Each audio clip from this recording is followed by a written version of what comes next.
सोने का अंडा देने वाली मुर्गी हैं इंटरनेशनल स्टूडेंट्स, तो इसलिए इसको ये लोग हलाल नहीं कर सकते। मैंने रिसेंटली 2 दिन पहले एक वीडियो डाला था कि स्टूडेंट वीजा पर बैन लगने की खबरें आ रही हैं, डिपेंडेंट वीजा और स्टूडेंट डिपेंडेंट। तो असल मुद्दा आज की वीडियो में ये है कि मुझे बहुत सारे लोग कह रहे थे कि बैन हो गया क्या होगा। तो देखें, ये डाउट क्लियर कर दूं कि क्या स्टूडेंट वीजा कंप्लीट बैन हो रहा है, तो नहीं, स्टूडेंट वीजा कंप्लीट बैन नहीं हो रहा।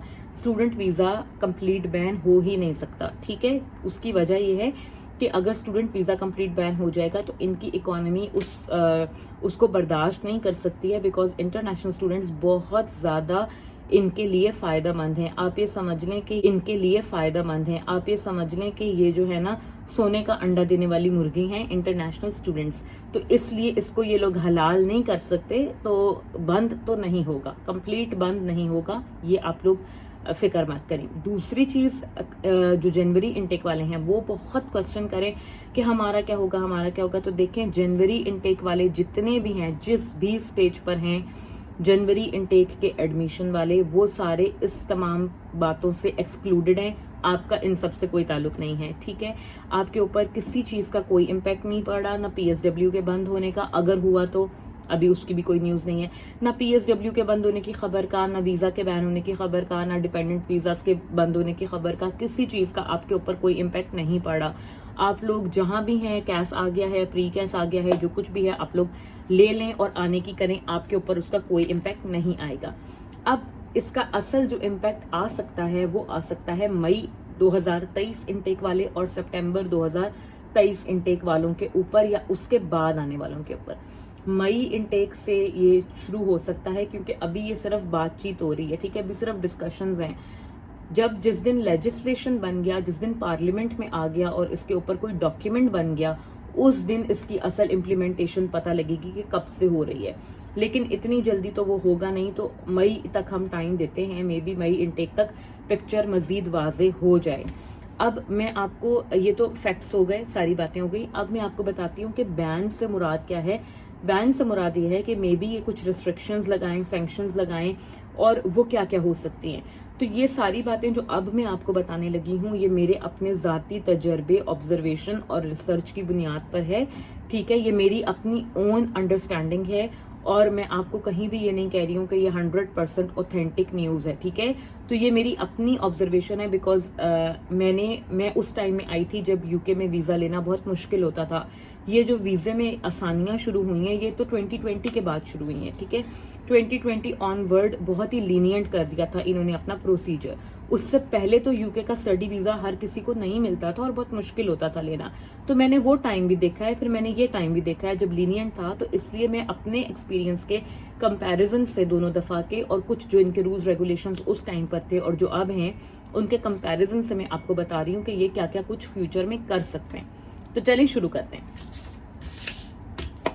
सबसे पहली चीज जो ये कर सकते हैं वो है कि ये स्टडी वीजा को रिस्ट्रिक्ट कर दें। मतलब रिस्ट्रिक्ट इस सेंस में कर दें कि जो यूके की स्किल शॉर्टेज लिस्ट है, जो स्किल्स की यूके में ज्यादा जरूरत है, उन स्किल्स की जो डिग्रीज हैं उनको वीजा अलाउ करें।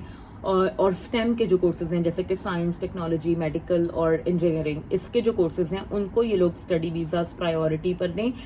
बिजनेस के भी कुछ कोर्सेज में भी उसमें आ जाएं, जैसे एमबीए वगैरह, जिनकी ज्यादा मांग है या डिमांड है यूके में। लेकिन उसके अलावा जितने कोर्सेज हैं जिनकी यूके में कोई वैल्यू नहीं है, ना ही इतनी कोई जॉब मार्केट है, उनको में भी ये लोग रिस्ट्रिक्ट कर दें। या तो उनका कोटा सिस्टम कर दें कि 5%, 10% स्टूडेंट्स उसमें अप्लाई करके उन्हें हम वीजा देंगे, या फिर ये भी हो सकता है कि कुछ कोर्सेज को एक कंप्लीट बैन कर दें। उसके अंदर आ जाते हैं आपके आर्ट्स, आर्किटेक्चर, ठीक है, इस टाइप की जो डिग्रीज हैं जिनका यहाँ पर इतना नहीं है। सोशल जो एजुकेशन होती है उसकी जो डिग्रीज होती हैं कुछ, जिनकी इतनी डिमांड नहीं है, उनको ये लोग रिस्ट्रिक्ट कर सकते हैं या ख़त्म कर सकते हैं। और वो तमाम यूनिवर्सिटीज़ जो वो कोर्सेज कराती हैं, मे बी उनके वो कोर्सेज बंद हो जाएं। बाकी कोर्सेज तो चलते रहें, लेकिन कुछ कोर्सेज में भी यूनिवर्सिटीज़ बंद कर दें। तो ये चीज़ हो गई पहली। दूसरी चीज़ आ जाती है इंग्लिश लैंग्वेज की, इनकी जो रिक्वायरमेंट्स हैं। तो पहले जैसे आइल्स ज़रूरी था, तो ये हो सकता है कि ये आइल्स को ज़रूरी कर दें स्टूडेंट्स के लिए, और आइल्स को ही सिर्फ एक्सेप्ट करें। और जितने भी बाकी लैंग्वेज सर्टिफिकेट्स हैं या जैसे कि प्रीवियस डिग्री की बेस पे स्टूडेंट्स एडमिशन लेकर अभी आ रहे हैं जिन्हें इंग्लिश बिल्कुल आती ही नहीं है और बस वो आ रहे हैं बिकॉज आइल्स की रिक्वायरमेंट हटी हुई थी अभी, तो ये सारा तो मुझे लगता है कि ये बंद हो जाएगा। ठीक है, आइल्स से सिर्फ कुछ यूनिवर्सिटीज ने तो अभी करना शुरू कर दिया है। लैंग्वेज सर्ट को कुछ यूनिवर्सिटीज ने बैन किया था अभी इस इनटेक वालों के लिए, तो हो सकता है कि फ्यूचर में इसको सिर्फ आइल्स या पीटीई की ही एक्सेप्टेंस हो। तो उससे क्या होगा कि बहुत सारे जो स्टूडेंट्स हैं उनकी छांटी हो जाएगी, सिर्फ वही सिर्फ फिर आएंगे कि जिनको इंग्लिश की अच्छी अंडरस्टैंडिंग है, स्पीकिंग जिनकी बेहतर है, लिसनिंग जिनकी बेहतर है, वही आ पाएंगे। और ये एक उनका कंसर्न एरिया भी है क्योंकि प्राइम मिनिस्टर ने यही कहा है कि हमारे टारगेट से बहुत ज्यादा स्टूडेंट्स यूके में आए हैं लास्ट ईयर, और उनमें से काफी सारे वो हैं कि जो अदरवाइज अगर रूल्स हमारे थोड़े स्ट्रिक्ट होते तो वो स्टूडेंट्स यूके में नहीं आ सकते थे। तो दूसरी चीज है लैंग्वेज टेस्ट का बंद होना। तीसरी चीज आ जाती है इसमें कि ये गैप जो होता है स्टडी गैप, उसको हो सकता है ये रिस्ट्रिक्ट कर दें। अभी क्या है कि अभी सितंबर इनटेक वाले जब आए हैं स्टूडेंट्स, उसमें ऐसे भी स्टूडेंट्स आए हैं जिनका 10 साल का 12 साल का गैप था स्टडी का, उन्हें भी आराम से वीजा मिल गया था डिपेंडेंट्स के साथ। हो सकता है कि अब जो है यूके इस चीज पे काम करे और ये जो स्टडी गैप है इसको ये लिमिटेड कर दें, जैसे कि सिर्फ 5 साल तक का आपका स्टडी गैप हो सकता है। जब मैं आई थी 2019 में, उस वक्त ये चीज थी कि 5 साल से ज्यादा का अगर आपका स्टडी गैप होता था तो आपका यूके का वीजा लेना तकरीबन इम्पॉसिबल के नजदीक होता था।